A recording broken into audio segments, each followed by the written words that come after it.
Rivalry কাকে বলে? মানে যখন খেলা হয় বাঘে আর বাঘে খেলা হয় বা বাঘে আর সিংহে খেলা হয়। ভাই বাঘে আর বিড়ালে কখনো রাইভেলারি হয় না। ছোটবেলা থেকে শুনতেছি ক্রিকেটের সব থেকে বিগেস্ট ম্যাচ হইতেছে ইন্ডিয়া ভার্সেস পাকিস্তানের, সেটা হোক এশিয়া কাপ, সেটা হোক টি-20 ওয়ার্ল্ড কাপ, সেটা হোক ODI world cup. But time আসছে এইটা বাদ দেন। লিটারালি ভাই ভারত পাকিস্তানের ওই রকম রাইভেলারি এখন আর এক্সিস্ট করে না। তারপরও আমি একটা পরিসংখ্যান আপনাদের দিচ্ছি, এখন পর্যন্ত টি-20 এবং ওডিআই ওয়ার্ল্ড কাপে মাত্র একবার হারাইছে ইন্ডিয়াকে পাকিস্তান, সেটাও 2021 সালে টি-20 ওয়ার্ল্ড কাপে 10 উইকেট হারাইছিল। একটা হিস্টোরিক্যাল উইন, ফুল ডমিনেট একটা ম্যাচ আমরা দেখতে পাচ্ছিলাম। তারপরে এশিয়া কাপ হোক, টি-20 ওয়ার্ল্ড কাপ হোক, ওডিআই ওয়ার্ল্ড কাপ হোক, মানে বাচ্চাদের মতো ক্রিকেট খেলতেছে পাকিস্তান আর বাচ্চাদের মতো হারতেছে। To be very honest, India versus Bangladesh অথবা বাংলাদেশ ভার্সেস শ্রীলঙ্কার ম্যাচ সব থেকে হাই ভোল্টেজ মনে হয় এশিয়ার ভিতর। আমার কাছে পার্সোনালি আমি এটা বললাম, আমার কাছে সব থেকে বেস্ট মনে হয়। কারণ এর আগের দিন আমি দেখছি বাংলাদেশ ভার্সেস শ্রীলঙ্কার লাস্ট 2 বলে ছিল, লাস্টে 1 বল ছিল, তখন খেলা শেষ হয়েছে।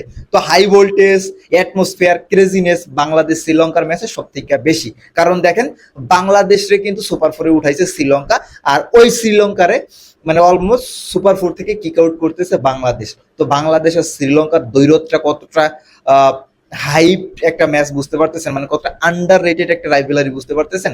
মানে আমরা তো হাই রেট করি India Pakistan, but নাউডেজ India versus পাকিস্তানের ম্যাচ সব থেকে ওভার রেটেড। এক্সট্রা হাইপ দেশ, জাস্ট টাকা কামানোর একটা ধান্দা। এটা হয়তো বিসিসিআই এবং পিসিবি ক্রিকেট বোর্ড, দেখুন না, যতই যুদ্ধ দাঙ্গা হামলা হোক তারা ম্যাচ খেলবে। ভাই সবকিছু বাদ দিয়ে জাস্ট একটু ইন্ডিয়ান টিমের দিকে তাকান। এত বাজে ফিল্ডিং, এত বাজে বোলিং করার পরেও পাকিস্তান করছে মাত্র 171। লিটারেলি ইন্ডিয়ার এই টি-20 টিমকে হারানোর মতো কোনো টিম এই দুনিয়ায় এখন এক্সিস্ট করে না। সত্যি কথা বলতে এক্সিস্ট করে না।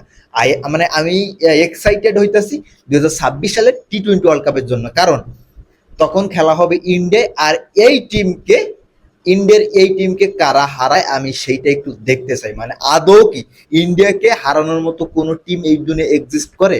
আই ডোন্ট থিঙ্ক যে ইন্ডিয়াকে কোনো টিম হারাইতে পারবে।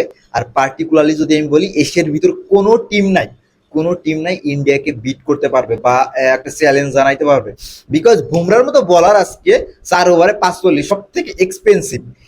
এত এক্সপেন্সিভ হয়েছে জাসপ্রীত বুমরা, তারপরও পাকিস্তান করছে মাত্র 171। যদি পাকিস্তান বুমরা ইকোনমিক্যাল থাকতেন, যদি বুমরা তার বেস্ট শেপে বল করতেন, তাইলে পাকিস্তান কত আগে বান্ডিল হইতো, জাস্ট একটু ভাবেন। এজন্য বলতেছি এই টিমকে বিট করার মতো এই দুনিয়ায় কোনো টিম এখন আর এক্সিস্ট করতেছে না। আর যদি বলেন যে রাইভেলারির কথা, তাহলে রাইভেলারি হইতেছে ইন্ডিয়া শ্রীলঙ্কা বা ইন্ডিয়া বাংলাদেশের ম্যাচ হইলো এর থেকে ভালো অ্যাটলিস্ট খেলা দেখা যায়। লাস্ট টাইম যখন এশিয়া কাপ হয়েছিল 2023 সালে ওডিআই ফরম্যাটে, তখন কিন্তু লাস্ট ম্যাচে ইন্ডিয়াকে হারিয়েছিল Bangladesh, man of the match হয়েছিল সাকিব আল হাসান।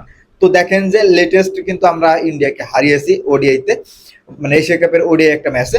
যাই হোক, মানে রাইভেলারি কাকে বলে? মানে যখন খেলা হয় বাঘে আর বাঘে খেলা হয় বা বাঘে আর সিংহে খেলা হয়। ভাই বাঘে আর বিড়ালে কখনো রাইভেলারি হয় না। Thank you. ভিডিও ভালো লাগলে ফলো এবং সাবস্ক্রাইব করতে পারেন।